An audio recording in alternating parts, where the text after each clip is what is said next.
இது வந்து மயிலாடுதுறை டிஸ்ட்ரிக்ட் வந்து கிரவுண்ட் வாட்டர் வந்து ரொம்ப வீக்காக போயிட்டுருக்கு. ஏடிஎம்கே கவர்மெண்ட்டில் புரட்சி தலைவர்னு சொல்கிறதுக்கு ஒரு அர்த்தம் இருக்குது. அவங்க பண்ண மிகப்பெரிய புரட்சியே கிரவுண்ட் வாட்டர் தாங்க. அது மழைநீர் சேகரிப்பு. இந்த ஸ்கீம் வந்து பெஸ்ட் ஸ்கீம். ஆனால் யாருமே ஃபாலோ பண்ணாமல் விட்டாங்க. மேடத்துக்கு அப்புறம் பார்த்தீங்கன்னா இப்போ வந்திருக்க கவர்மெண்ட்டும் இதை வந்து ஏடிஎம்கே கவர்மெண்ட்டுக்கு கொண்டு வந்துட்டாங்க ஸ்கீமுங்கிறதுனால விட்டுறக்கூடாதுங்க.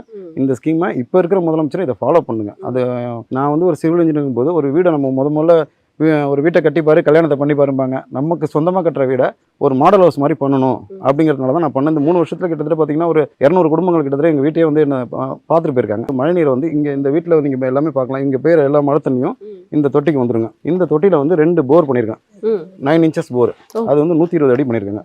120 அடியில் லாஸ்ட் 20 அடி தான் மணல் இருக்குது. இந்த 100 அடி வரைக்கும் இங்கே கழிப்பு இருக்குங்க. கழிப்பில் வந்து தண்ணி உள்ள கழிப்பு அப்படின்றது ஒரு கிளே சாயில். கிளே சாயிலில் வந்து தண்ணி உள்ள ரொம்ப போகாதுங்க. சாண்டில் வந்து உள்ள ஈஸியாக மண் உள்ள போகும். அந்த 120 அடியில் போரை இறக்கி இங்கே வர மழை தண்ணியை பூரா அதில் கொடுத்துருக்காங்க.